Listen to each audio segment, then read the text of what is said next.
Kami tahu ya Tuhan bahwa kami selalu ada di dalam dekapan kasih-Mu ya Tuhan. Gak sekalipun Kau tinggalkan kami, gak pernah Kau tinggalkan kami. Kami gak pernah berjalan sendirian dan kami selalu punya Engkau di dalam kehidupan kami Tuhan. Malam hari ini Tuhan, kami ada di tempat ini bukan karena apapun, bukan karena kami harus berada di sini. Tapi kami mau nyatakan bahwa kami semuanya ada di sini karena kami mengasihi Engkau. Karena kami tahu kehidupan kami ini butuh Engkau. Satu-satunya pribadi yang bisa kami andalkan. Satu-satunya pribadi yang bisa kami percaya ya Tuhan. Satu-satunya pribadi yang gak setia sama kami Tuhan. Terima kasih Tuhan. Ampuni dosa pelanggaran kami, kalau seringkali kami gak setia, tapi kami tahu Engkau tetap setia. Terima kasih ya Tuhan, hamba-Mu berdoa biar urapan Roh Kudus-Mu mengalir di tengah-tengah kami, firman-Mu menjadi kekuatan bagi kami, menegur kami, dan berikanlah kami hati yang mau dibentuk, mau belajar ya Tuhan. Karena kami percaya kami siap untuk dibentuk oleh Engkau sendiri Tuhan. Terima kasih Bapa, sertai kami, Roh Kudus-Mu ada di tempat ini. Bergeraklah ya Tuhan dengan cara yang Engkau inginkan ya Bapa. Terima kasih Tuhan, hanya di dalam nama Yesus kami berdoa dan bersyukur. Haleluya, semua wanita yang diberkati Tuhan katakan amin. Amin. Silakan duduk Bapak Ibu Saudara sekalian. Shalom. Shalom. Selamat sore semua para wanita yang diberkati oleh Tuhan Yesus Kristus. Izinkan saya memperkenalkan diri saya dulu ya.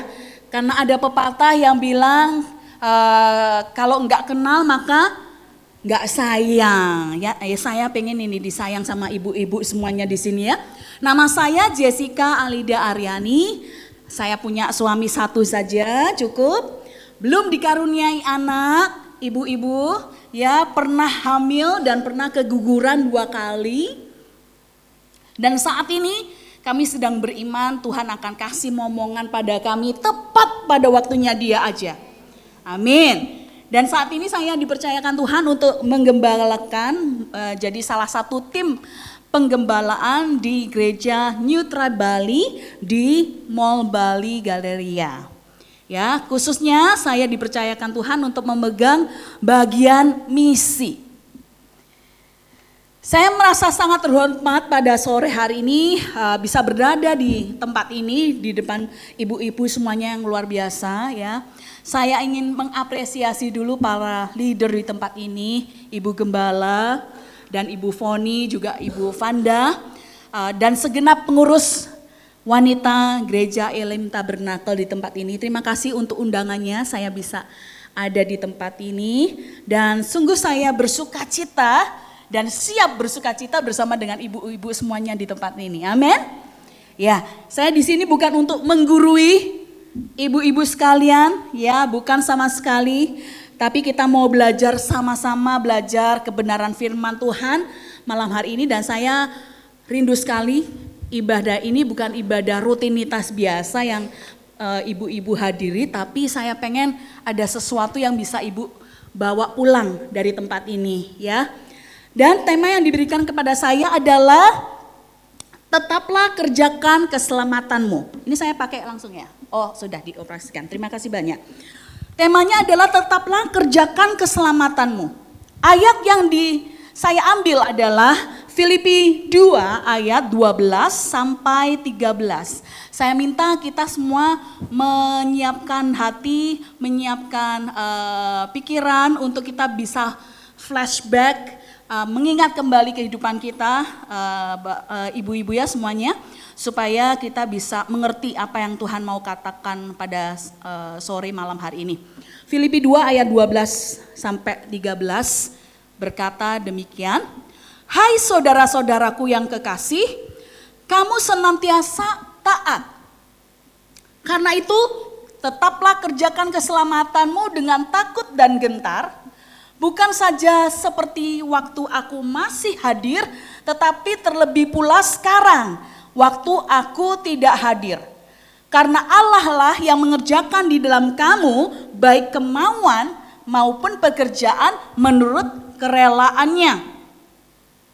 Saudara, apa artinya tetaplah kerjakan keselamatanmu? Pada waktu saya dapat tema ini, mikir gitu ya, tetaplah kerjakan keselamatanmu. Bagaimana konteksnya untuk kehidupan para wanita di tempat ini? Ya, mungkin ada ibu-ibu yang bilang ke saya bahwa ya kami hidup sampai saat ini ya itu sebuah pertanda bahwa kami mengerjakan keselamatan kami. Gak salah, tetapi hidup aja itu tidak cukup. Ibu-ibu, hidup aja, survive aja, bertahan aja nggak cukup. Tadi di ayat yang kita baca, kamu senantiasa taat. Karena itu, taat pun nggak cukup. Harus dilanjutkan dengan tetaplah kerjakan keselamatanmu dengan takut dan gentar. Tetaplah itu berbicara tentang sebuah proses. Kalau ada orang yang bilang ke ibu-ibu, Bu, tetap Bu, terus jalan terus Bu, tetap jalan, tetap semangat, tetap berdoa. Berarti apa? Ibu sudah lakukan, harus diharapkannya diteruskan. Benar ya, ibu-ibu ya? Tetaplah itu bicara tentang proses. Nah, seringkali kenyataannya untuk bisa tetap berjalan, untuk bisa tetap setia, untuk tetap bisa berdoa, untuk tetap lakukan apa yang Tuhan suruh kita lakukan itu perjalanannya gak mudah. Sama sekali gak mudah. Dan tetaplah kerjakan keselamatan itu bukan bicara tentang bekerja untuk mendapatkan keselamatan. Saya mungkin next ya. Nah, bukan bekerja untuk mendapatkan keselamatan, tetapi bagaimana kita mengerjakan keselamatan yang sudah Tuhan berikan. Saya ulangi sekali lagi. Tetaplah kerjakan keselamatanmu, bukan bekerja untuk mendapatkan keselamatan, tetapi mengerjakan keselamatan yang sudah Tuhan berikan. Beda ya Bapak Ibu ya. Nah, Efesus 2 ayat 8-9 berkata demikian. Sebab karena kasih karunia kamu diselamatkan oleh iman. Karena kasih karunia kamu diselamatkan oleh iman. Itu bukan hasil usahamu tetapi pemberian Allah. Itu bukan hasil pekerjaanmu. Jangan ada orang yang membegahkan diri. Jadi kalau kita selamat ini ibu-ibu bukan karena bagusnya kita, bukan karena kebaikan kita, bukan karena hebatnya kita, tapi karena kasih karunia yang Tuhan berikan kepada kita. Bukan hasil usaha kita, bukan hasil pekerjaan kita. Jadi jangan ada orang yang sudah selamat terus, Kak aku sudah selamat, kamu gak selamat, kapok gitu ya. Ya, jangan begitu ibu-ibu ya. Tapi keselamatan adalah kasih karunia, saya ulangi lagi, karena iman bukan hasil pekerjaan kita. Tetapi untuk menghidupi keselamatan yang sudah Tuhan berikan itu perlu yang namanya ketaatan dan perlu adanya pertumbuhan. Jadi gak cukup, sudah selamat itu gak cukup. Yang penting aku selamat kalau aku mati masuk surga, gak cukup Bapak Ibu. Jadi mengerjakan keselamatan itu perlu yang namanya ketaatan. Disuruh apa sama Tuhan, lakukan. Ketika kita taat, di situ pertumbuhan terjadi. Sebagian besar ibu-ibu di tempat ini sudah punya anak. Nah, kalau bayangkan situasinya, ibu ngomong ke anak ibu, "Le, mandi le." Ya. "Le, mandi le." 2 kali sudah. Biasanya ibu-ibu itu kalau ngasih perintah, pertama nadanya normal, kedua agak tinggi, ketiga makin tinggi. Bener apa bener? Ya, Le, mandi le, nggak jalan, masih main game. Le, mandi le, nggak jalan. Le, mandi. Saudara bayangkan ketika Tuhan ngomong sama Anda, nggak dikerjakan. Iya tok tapi nggak dikerjakan. Berapa seringnya kita juga gitu loh sama Tuhan. Kok wajahnya mendadak serius banget dari depan sini ya. Saya jadi tadi pemimpin pujian bilang gugup gitu, apalagi saya gitu ya. Nah, ibu-ibu, kalau Tuhan ngomong taat, begitu taat baru terjadi pertumbuhan. Gak bisa kita selamat, tapi ketika disuruh Tuhan mengerjakan apa, gak taat. Terus pengennya bertumbuh. Gak mungkin. Gak mungkin.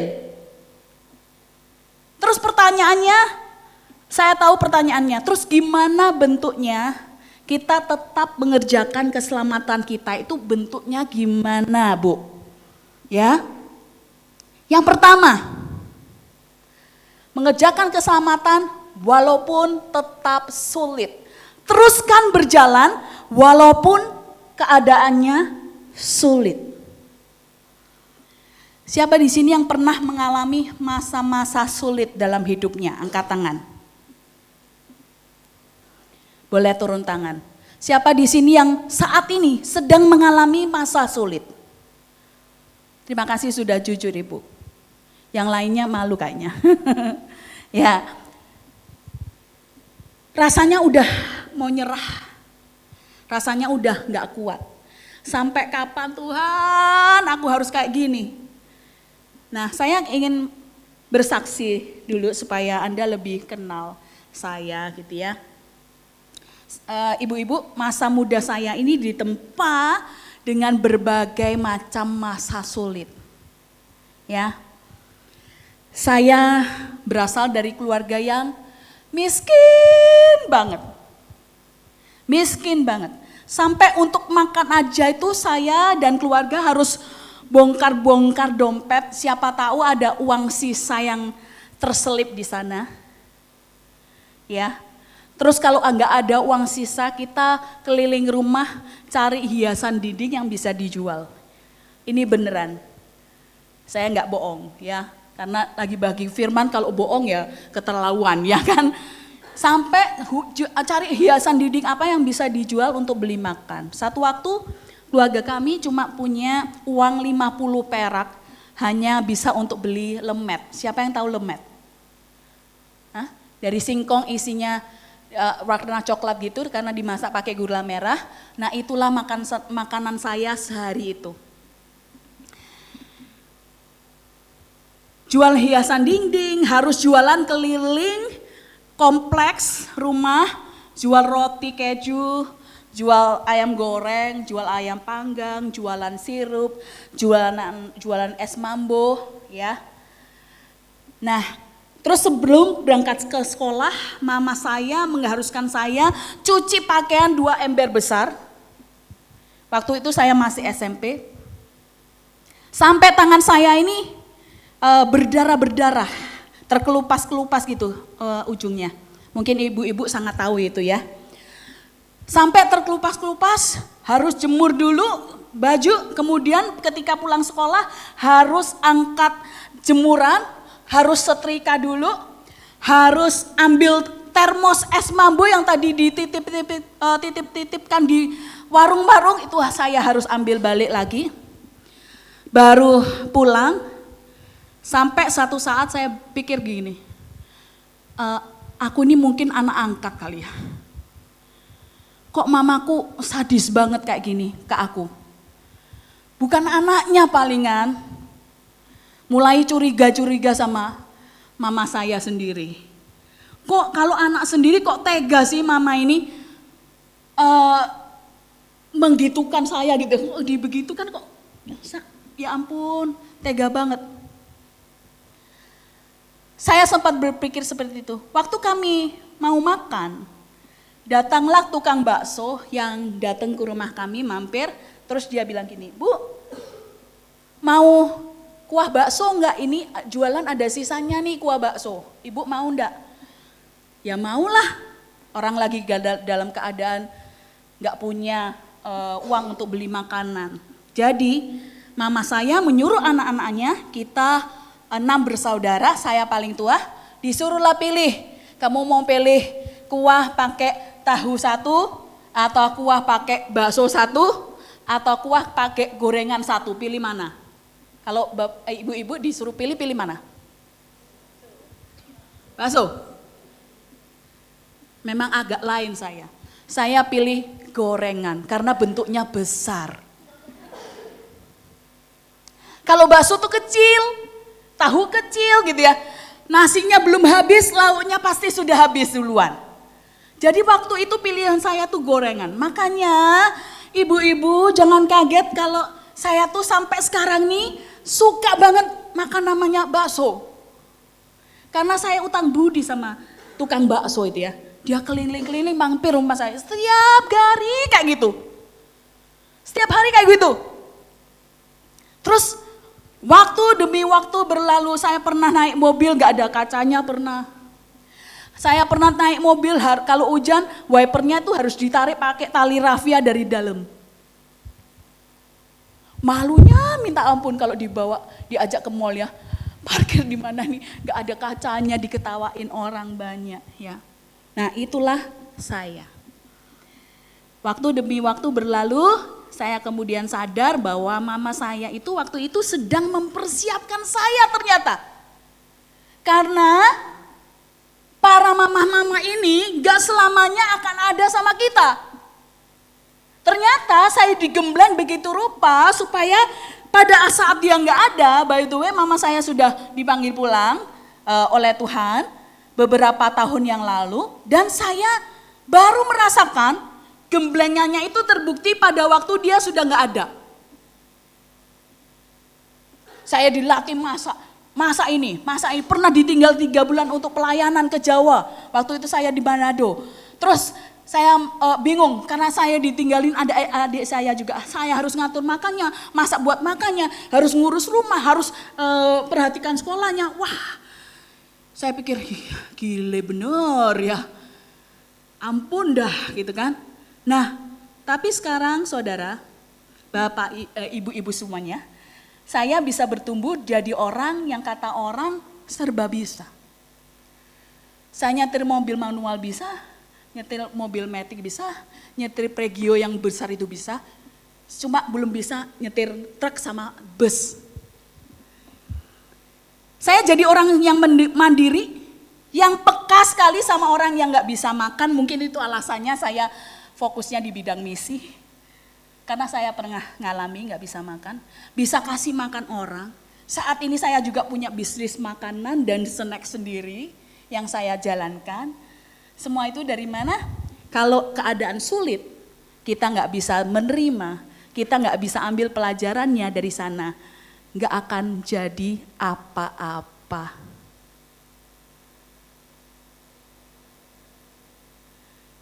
Semuanya serius sekali ya. Kalau keadaan sulit, cari positifnya, ibu-ibu. Kalau keadaan sulit, jangan stres, jangan ngeluh, jangan bersungut-sungut kerjaannya. Dulu ya pasti dalam saat ini kita mengalami masa sulit, pasti mikirnya sampai kapan tuh Tuhan. Ambil napas panjang selalu. Filipi 2 ayat 14-16a, firman Tuhan bilang, lakukanlah segala sesuatu dengan tidak bersungut-sungut dan berbantah-bantahan, supaya kamu tiada beraib dan tiada bernoda, sebagai anak-anak Allah yang tidak bercela di tengah-tengah angkatan yang bengkok hatinya dan yang sesat ini, sehingga kamu bercahaya di antara mereka seperti bintang-bintang di dunia, sambil tetap berpegang kepada firman kehidupan. Kalau ada yang mengerjakan segala sesuatu dengan bersungut-sungut, minta ampun malam ini sama Tuhan. Kalau ada yang sukanya bantah, biasanya anak-anak ini kalau dikasih tahu mamanya bantah. Udah nggak usah bantah, kerjain aja gitu ya. Supaya apa? Kita ini tujuannya mau dibuat Tuhan bercahaya di antara mereka seperti bintang-bintang di dunia. Menjadi bercahaya seperti bintang-bintang di dunia, siapa nggak mau? Mau. Tapi syaratnya kalau dalam masa sulit terus aja jalan. Jalan terus. Kalau nggak mampu jalan, ngesot. Kalau nggak mampu lari, jalan. Kalau nggak mampu jalan, ngesot.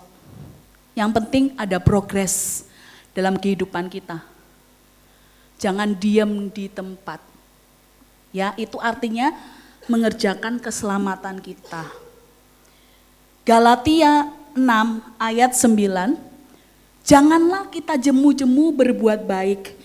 Karena apabila sudah datang waktunya kita akan menuai jika kita tidak menjadi lemah. Maksudnya menjadi lemah itu apa?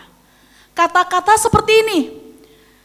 Berbuat baik lagi, berbuat baik lagi. Kok capek lama-lama berbuat baik terus, orang yang dibaikin bahkan nggak berterima kasih sama kita.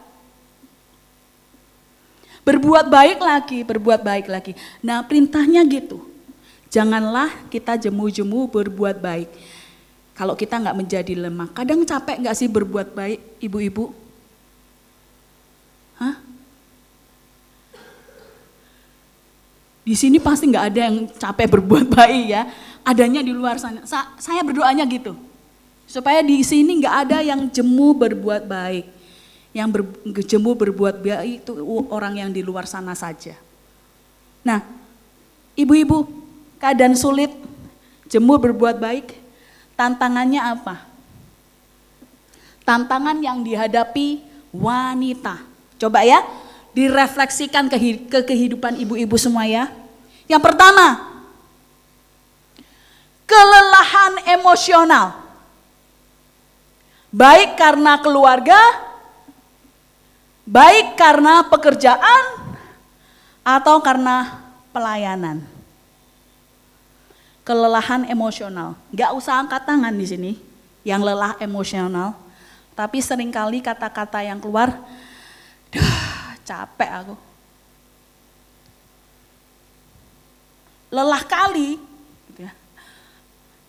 Lelah pun gitu kan. Bahasa orang sekarang. Punya keluarga capek. Tapi yang gak punya keluarga pengen punya keluarga, ibu-ibu. Punya pekerjaan capek, gak punya pekerjaan lebih capek lagi. Pelayanan capek gak? Capek. Dulu saya sempat dibilang teman saya, rumahmu tuh cuman ngekos, tinggalnya di gereja. Karena segitu seringnya pelayanan, hati-hati ibu-ibu, bukan gak boleh pelayanan. Tapi pelayanan kita juga di rumah. Ngurus suami, anak-anak, ngurus sekolah, hanya dia dan sebagainya. Gak punya pelayanan, pengen punya pelayanan.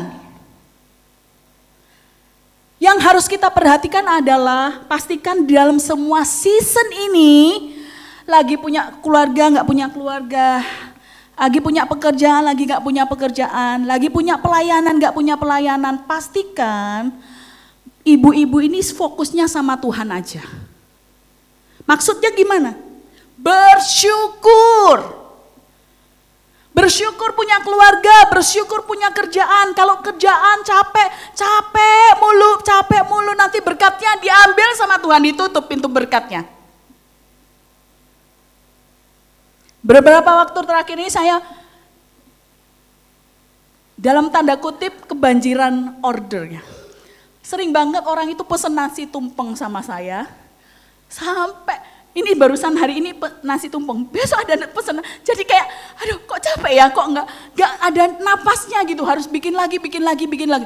Terus suami saya ngingatkan, dia panggil saya sweetie gitu ya, memang manis sih. Jangan protes, itu kan panggilan khusus ya kan. Kamu tuh harusnya bersyukur kan, banyak orderan. Kok ngeluh? Jangan ngeluh, nanti pintu berkatnya ditutup. Terus saya langsung bertobat, Tuhan Yesus ampuni saya Tuhan, ampuni saya. Bersyukur dan berharap sama Tuhan aja. Kalau lagi gak ada orderan, bersyukur. Berarti itu kita dikasih masa tenang. Iya tapi masa tenangnya kelamaan Bu. Berdoa, berharap sama Tuhan. Sebab apa yang terjadi kalau kita gak bersyukur ibu-ibu? Kita gak bersyukur dan gak selalu berharap sama Tuhan. Yang terjadi adalah kekecewaan yang sedikit demi sedikit menumpuk, lama-lama menjadi bukit kekecewaan. Dan kalau orang kecewa, larinya kemana? Udahlah, gak mau aku berdoa. Udahlah, apa itu persekutuan wanita? Udahlah, gak usah Tuhan-Tuhanan. Kalau sudah ngomong begitu, akhirnya kering secara rohani. Akhirnya kalau kering secara rohani, kulit pun keriput. Rambut rontok. Gak kelihatan cerah lagi. Kusut. Kalau kering rohani itu.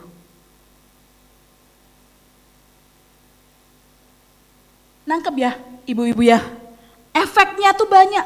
Karena semangat yang patah mengeringkan tulang, bener loh yang saya omongin ini. Begitu semangat patah, semuanya kering, kantong kering, rambut kering, kulit kering, apa-apa semuanya kering, kekeringan rohaninya juga kering. Yang ketiga, kalau kita nggak bisa bersyukur, nanti kita masuk dalam perangkap membanding-bandingkan diri kita sama orang lain. Kalau tetangga beli kulkas 2 pintu, kita juga pengen punya 2 pintu. Kita malah harus 3 pintu.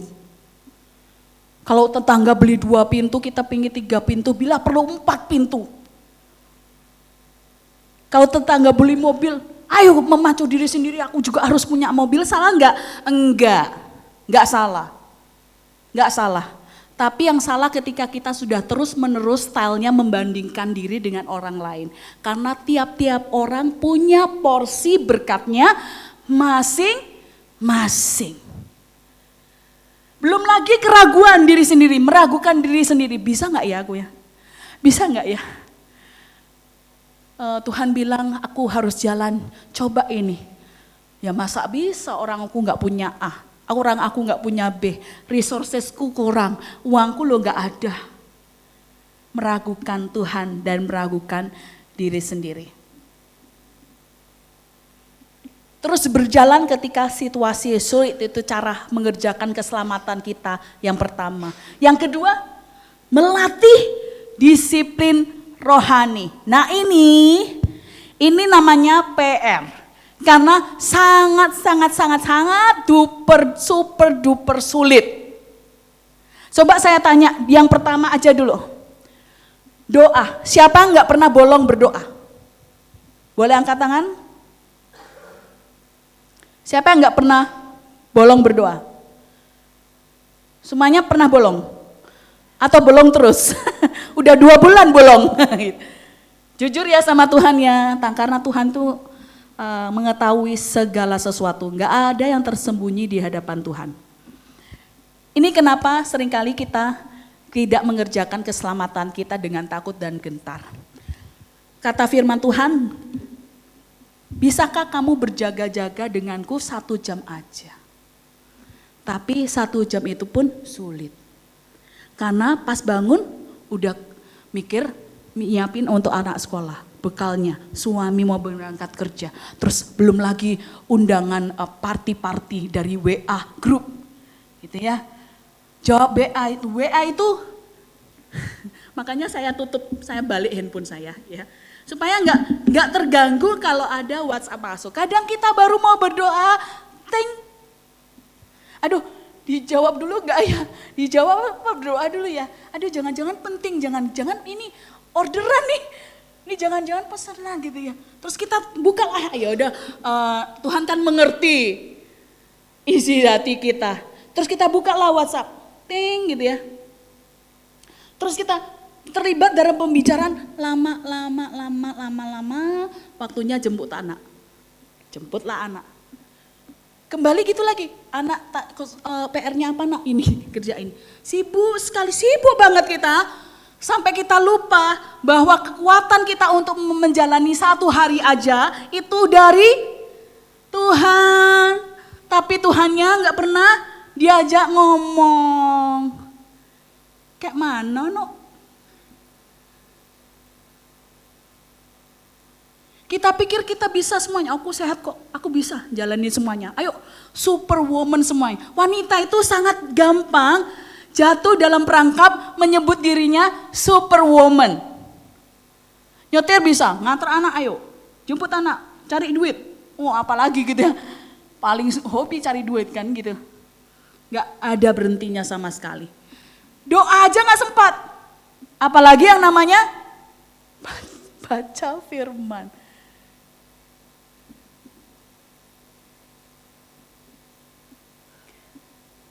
Kalau nggak baca firman, pikiran kita, akal budi kita nggak bisa diperbaharui.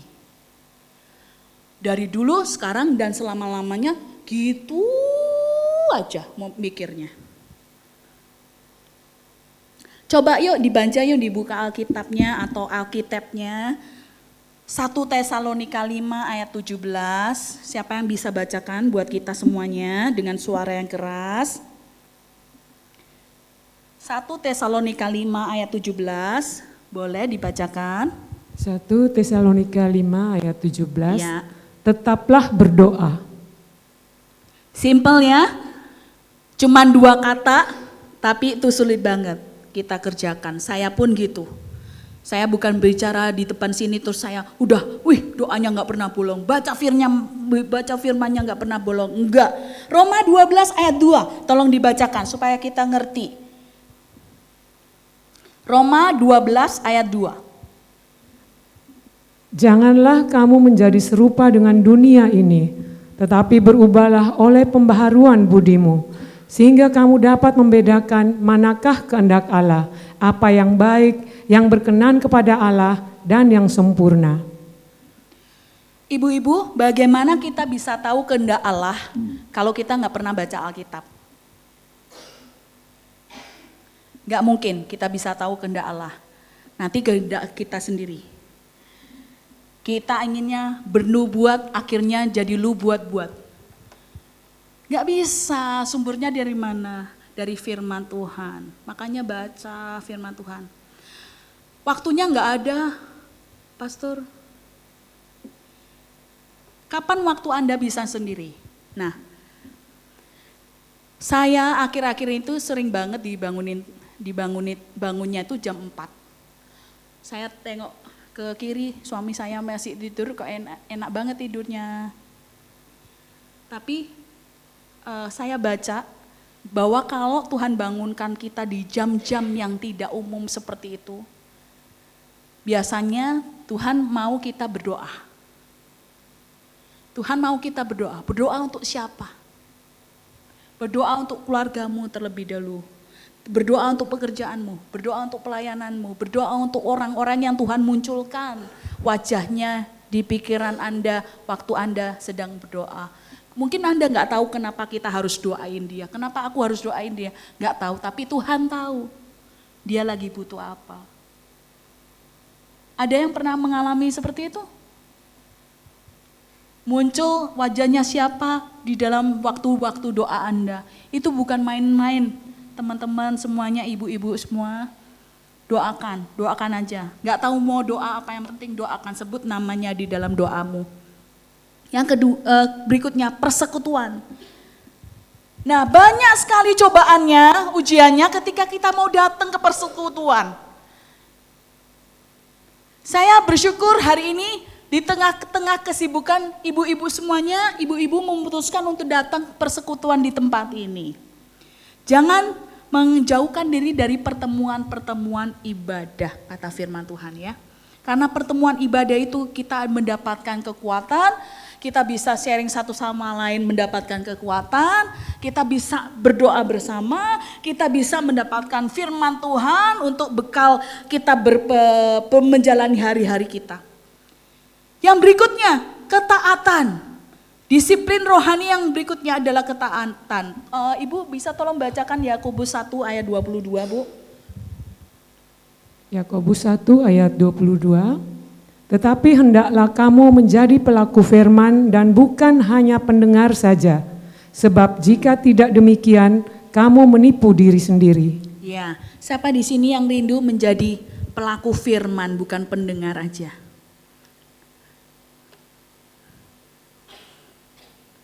Pengennya sih gitu ya. Bagi yang gak angkat tangan, dua kemungkinan. Malu atau pengen tapi kayaknya gak bisa. Bisa, karena Tuhan Yesus selalu berserta dengan ibu-ibu semuanya. Roh Kudus itu maha hadir juga dan dia bisa memampukan ibu-ibu untuk melakukan firman. Kalau tergantung kita sendiri, kalau tergantung kekuatan kita sendiri gak mampu pasti. Oleh karena itu Tuhan Yesus memberikan Roh Kudus-Nya untuk hadir di tengah kita, membantu kita dalam hal-hal yang kita rasa sulit untuk kita lakukan. Nah, berikutnya, kerjakanlah keselamatan tetap berjalan walaupun sulit. Yang kedua, terus melatih disiplin rohani. Yang ketiga, dengan takut dan gentar. Banyak orang yang bertanya, takut dan gentar itu maksudnya gimana? Apakah aku takut mau ngerjain perintah Tuhan, takut salah, takut dimarahin sama Tuhan, takut ditegur. Ada beberapa orang yang dulu pemikirannya kalau kita nggak datang ibadah hari Minggu, nanti keluar dari rumah ketabrak becak. Seakan-akan image kita tentang Tuhan itu Allah yang suka menghukum. Allah kita itu adalah kasih. Tapi dia juga bukan suka menghukum, tapi dia juga adil. Ya, ibu-ibu, jadi kalau dengan takut dan gentar, tetaplah kerjakan keselamatanmu dengan takut dan gentar. Apa maksudnya? Dengan rasa hormat yang dalam, dengan rasa kagum yang sangat dalam terhadap Tuhan kita. Dengan keinginan untuk kita mau menyenangkan Dia. Dan itu terlihat dari cara kita menjalani hidup kita. Apakah kita menjalani hidup kita dengan cara asal-asalan?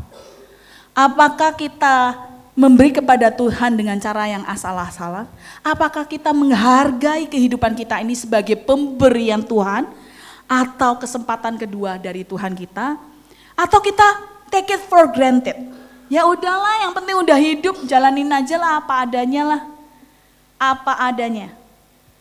Gak usah neko-neko lah. Gak usah lah terlalu serius sama Tuhan. Gak perlu serius sama Tuhan dalam pelayanan, gak perlu. Yang penting kita hadir aja lah. Ya, saya harap ibu-ibu di tempat ini gak seperti itu ya. Yang terakhir, kerjakan keselamatan.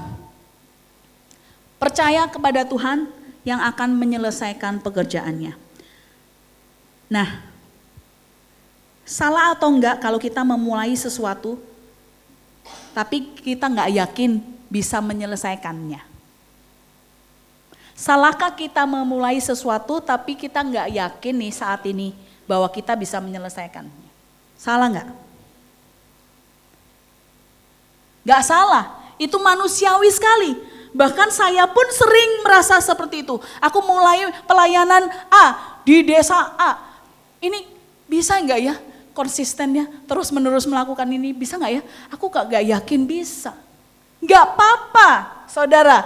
Yang penting Filipi 1 ayat 6 ini menjadi pegangan kita. Akan hal ini aku yakin sepenuhnya, yaitu Ia yang memulai pekerjaan yang baik di antara kamu akan meneruskannya sampai pada akhirnya pada hari Kristus Yesus.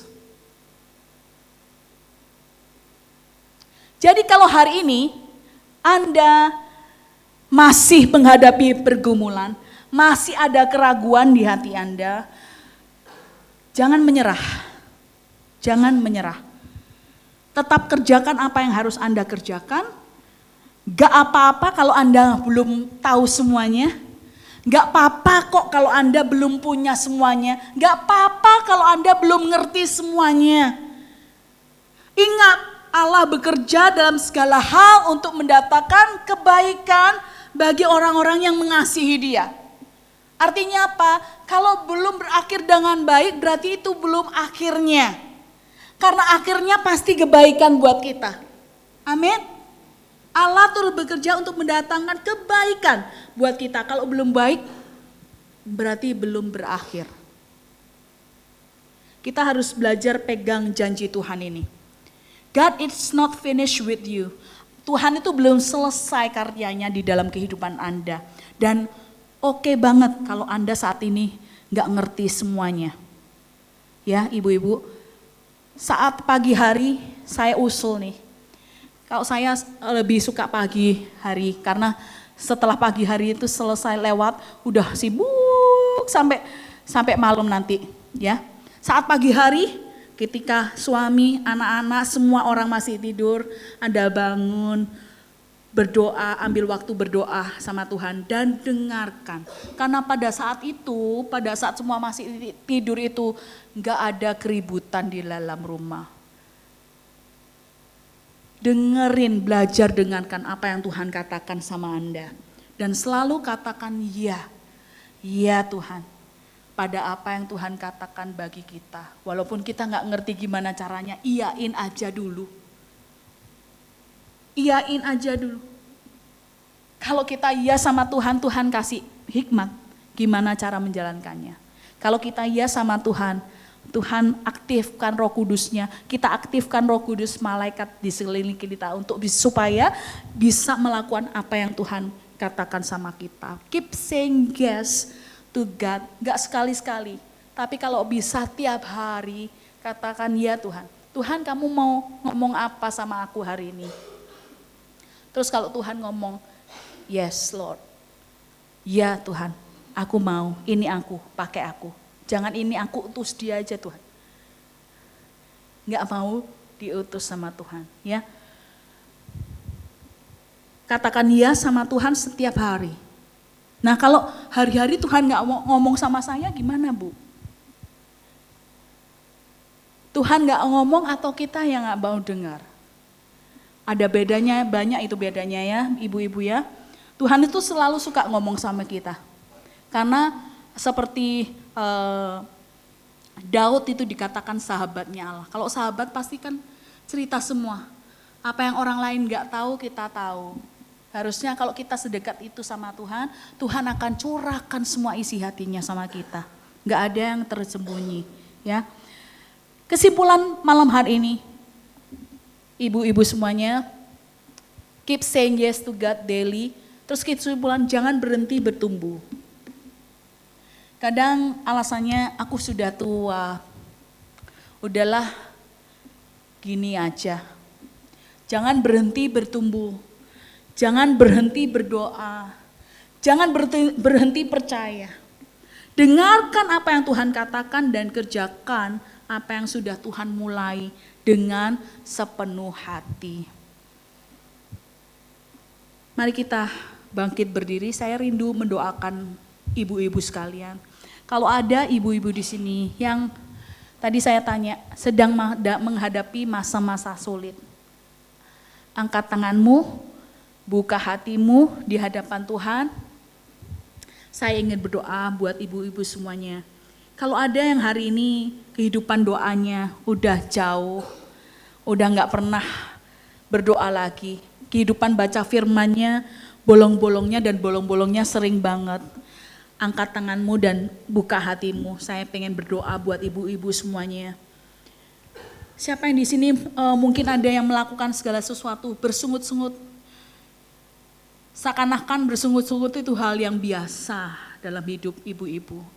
Minta ampun hari ini sama Tuhan, angkat tanganmu dan buka hatimu. Biarkan Roh Kudus masuk di dalam hati ibu-ibu semuanya.